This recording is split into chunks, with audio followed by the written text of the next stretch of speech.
Nous avons la réforme foncière, la réforme de l'aménagement du territoire, l'élaboration de la politique agricole et l'élaboration de la politique forestière. Ces 4 réformes vont nécessiter la consultation des populations parce qu'elles vont venir directement affecter les populations au niveau rural, sur tout le territoire de la RDC. La réforme foncière fait office jusqu'à ce jour de modèle en termes de processus participatif et inclusif au travers des consultations provinciales qui ont été initiées depuis l'année passée.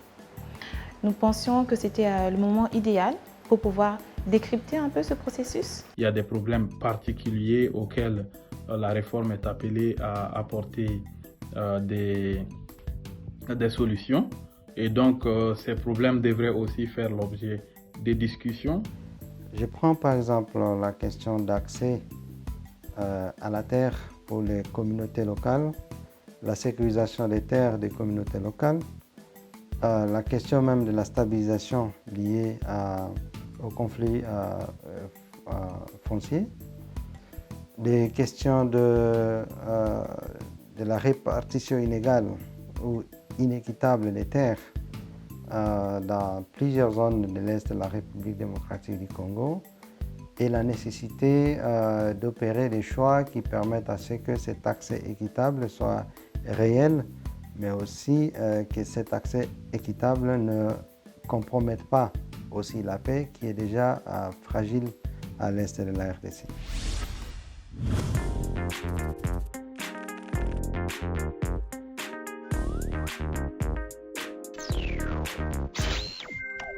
Nous pouvons tirer les leçons que la technologie de l'information et de la communication peut constituer un véritable levier pour arracher une plus grande inclusivité et participation de tous les acteurs afin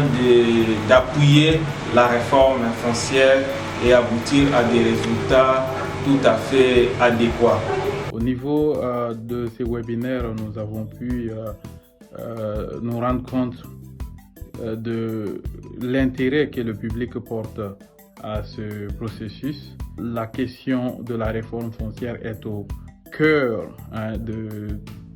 la stratégie nationale de l'arrêt de plus parce que toutes les autres réformes ont une incidence sur le foncier. Et donc toutes ces questions ont vraiment retenu notre attention et nous ont fait dire que le public attend grandement de cette réforme-là. C'est un grand exemple par rapport aux réunions que nous devons tenir, surtout en cette période de pandémie, avec certains acteurs importants et qui sont à distance. Malheureusement, nous, beaucoup c'est dans les communautés rurales du pays, tout le monde n'a pas les mêmes moyens techniques. Mais pour les partenaires techniques et financiers, je crois que les réunions avec les partenaires techniques et financiers, je suggère que la CONAREF les organise de cette manière. On avait plus de 70 participants connectés en direct, des profils différents, de la société civile, des administratifs, donc des agents de l'État, mais également des organisations internationales, des acteurs du secteur foncier en RDC et au niveau régional de l'Afrique qui étaient connectés à ces discussions.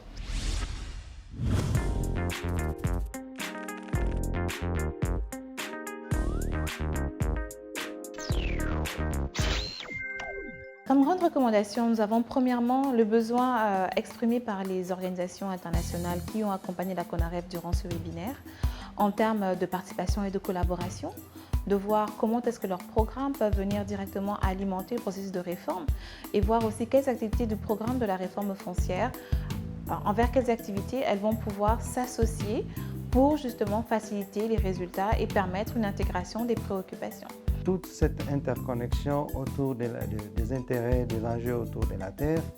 doivent nous appeler à rester dans les débats, à rester dans les sujets, dans une approche sensible au conflit, sensible au genre et sensible aux inégalités qui se manifestent dans certains coins de la République sur des questions d'accès à la terre. Nous avons également un troisième résultat qui a été l'un des mécanismes mis en avant durant ce webinaire pour faciliter la participation et la concertation, c'est la mise en place des CONAREF provinciales,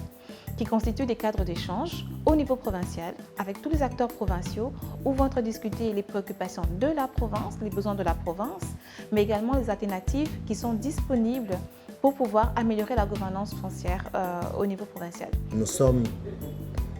prêts à collaborer avec les partis, les ONG, les organisations de la société civile membres de l'ILC en République démocratique du Congo tout le temps. Et je profite de votre tribune pour que je remercie aussi l'ILC qui, à plusieurs occasions depuis presque 4 ans, nous associe à beaucoup d'événements sur le plan international. La CONAREF est souvent invitée.